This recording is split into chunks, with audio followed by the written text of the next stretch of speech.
Nasib istri muda Yosef terlibat pembunuhan Tuti dan Amalia masih bebas walau ditetapkan tersangka. Terungkap nasib dari istri muda Yosef yang terlibat dalam kasus pembunuhan Tuti dan Amalia di Subang. Istri muda Yosef yakni Mimin serta Arigi dan Abi, anak Mimin, diketahui terlibat dalam kasus pembunuhan Tuti dan Amalia dan ditetapkan jadi tersangka. Namun meski demikian, hingga saat ini Mimin, Arigi, dan Abi masih bisa menghirup udara bebas.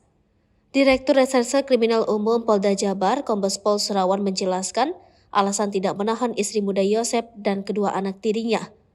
Menurut Surawan, hal itu dilakukan karena ada pertimbangan dari penyidik kasus ini. Yang kita tahan sekarang 2 orang yaitu YH dan MR. Berdasarkan pertimbangan penyidik, untuk istri dan kedua anaknya belum kita lakukan penahanan, namun semuanya sudah kita tetapkan sebagai tersangka, katanya. Surawan tidak memberikan penjelasan lebih rinci kenapa istri muda dan kedua anak tiri Yosef tidak ditahan.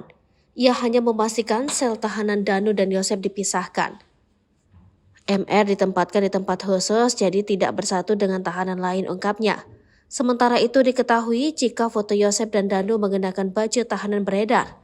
Dalam foto yang beredar terlihat Danu dan Yosef berdiri bersebelahan.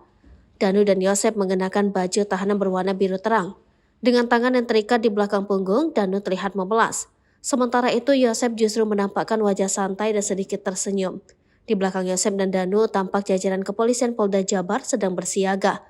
Yosef dan Danu sendiri ditahan usai terbukti membunuh Tuti dan Amalia. Hal tersebut terungkap usai Danu mengakui perbuatannya ke keluarga Tuti dan Amalia. Ditemui di Subang kemarin, Lilis Sulastri, kakak kandung Tuti, mengatakan Danu sempat datang menemui mereka sebelum menyerahkan diri ke Polda Jabar. Danu bahkan sempat bersujud di hadapannya. Bersujud dan menangis sambil memohon maaf dan menyesali perbuatannya kepada ibunya dan keluarga korban sebelum menyerahkan diri ke Polda Jabar, ujar Lilis. Lilis mengatakan Danu mengaku bahwa dirinya ikut terlibat dalam peristiwa pembunuhan itu. Danu juga berjanji kepada kami keluarga korban dia akan berterus terang apa yang dia lihat dan alami serta membongkar semua siapa saja yang terlibat dalam pembunuhan adik dan ponakan saya tersebut, kata Lilis. Pihak keluarga, ujar Lilis, berharap kasus ini segera terungkap. Siapapun pelakunya, hukum seberat-beratnya, ujarnya.